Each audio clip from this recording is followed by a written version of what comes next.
L'idée, c'est de partir de quelque chose de totalement banal, du quotidien. On ouvre tous les jours notre frigo, mais jamais on le regarde, en fait. Et j'ai trouvé ça... ça m'est venu comme ça, un jour, je ne sais pas exactement pourquoi. Mais en tout cas, j'ai senti qu'il y avait vraiment une force dans ce sujet. Parce que ça nous touche tous, et les frigos ont beaucoup de choses à nous dire. Voilà.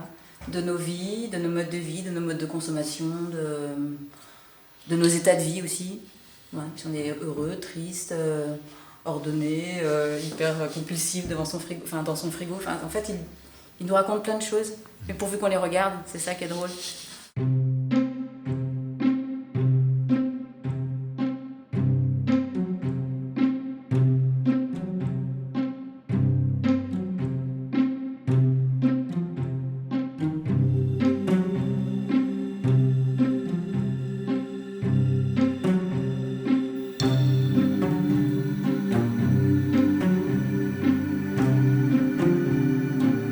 J'ai commencé par mon propre frigidaire.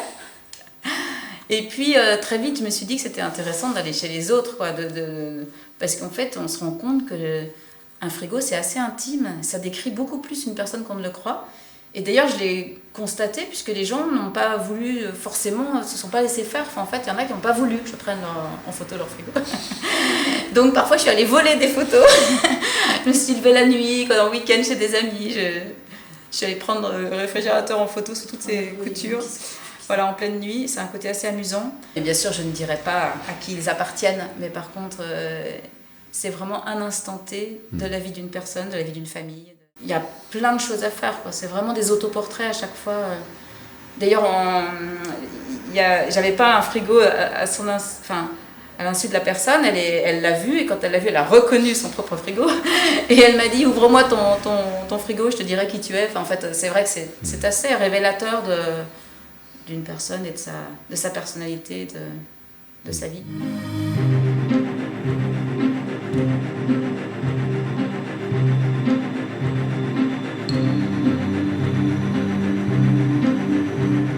Ça parle de nos sociétés aujourd'hui, de nos modes de consommation qui sont excessifs. C'est-à-dire que l'arrivée du réfrigérateur, c'était génial dans les années 50-60, c'était vraiment la révolution. Ça permettait de conserver des aliments, ça permettait à ménagères de aller faire les courses tous les jours. Mais c'est devenu aussi un petit peu maintenant le lieu d'excès, quoi. On se rend compte en ouvrant son frigo que voilà la société dans laquelle on vit. Je suis allé voir Il y a énormément de correspondance avec les natures mortes classiques, en fait. Et ça fait vraiment écho, c'est un peu le même lexique.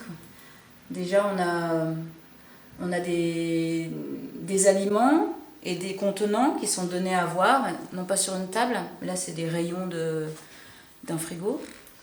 Et puis l'espace est intime, il est clos, il est hors contexte. Vraiment comme dans les natures mortes. Les natures mortes sont en général sur des... quand je parle de natures mortes classiques hollandaises, elles sont sur des fonds foncés, qui absorbent un peu les objets. Et ici, on est en général plutôt sur des fonds clairs, enfin quoique là, non.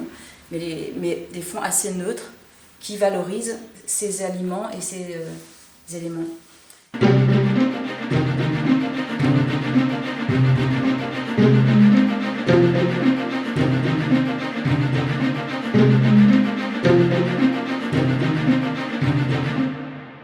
La nature morte est là plutôt pour dire l'abondance, mais elle est là aussi pour dire, dans un petit détail, qu'on ne sait pas de quoi demain est fait.